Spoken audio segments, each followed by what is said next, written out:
ఎడారిలో సెలయేర్లు ఫిబ్రవరి 5. మీరు త్వరపడి బయలుదేరరు, పారిపోవు రీతిగా వెళ్ళరు. యెషయా గ్రంథం 52:12. నిశ్చలంగా ఉండడంలో ఉన్న అపార శక్తిని గురించి మనం లేశమాత్రమైనా అర్థం చేసుకున్నామో లేదో నాకు నమ్మకం లేదు.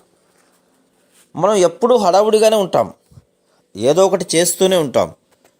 అందువలన దేవుడు ఎప్పుడైనా ఊరకుండు లేక కదలకుండా కూర్చో అన్నాడంటే ఆయన ఏదో ఒకటి మన పక్షంగా చేయబోతున్నాడన్నమాట. మన క్రైస్తవ జీవితాల్లో మనకు ఎదురయ్యే సమస్య ఇదే.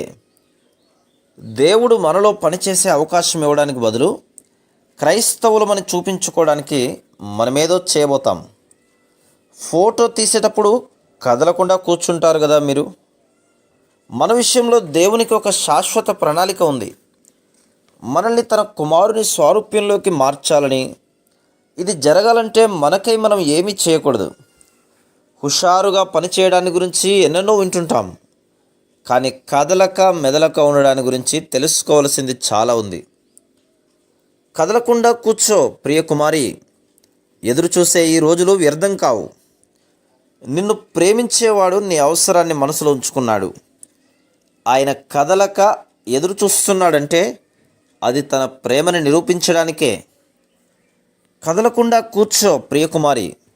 నీ ప్రియ ప్రభు చిత్తాన్ని అన్వేషించావు. ఆలస్యం వల్ల అనుమానాలు చెలరేగాయి నీ మదిలో. విశ్వాసాన్ని కుదుటపరుచుకో. ప్రేమామయుడు జ్ఞానవంతుడు నీకేది మంచిదో అదే జరిపిస్తాడు. కదలకుండా కూర్చో ప్రియకుమారి. ఆయన దారి తెరిచేదాకా ఒక్క అడుగు వేయకు అటు ఇటు.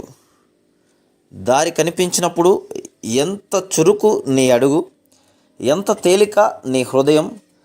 ఎదురు చూసిన రోజుల బాధంతా మర్చిపోతావు. కదలకుండా కూర్చో ప్రియకుమారి. ఆయన కోసం ఏ పని సాధించనున్నావో అది కష్టమే, విలువైనది ఎప్పుడూ అమూల్యమే. నిజమే, కానీ ఉంది నీకు ఆయన కృప. కఠినమైనవన్నీ అతి మధురమవుతాయి నీకోసం. Praise the lord.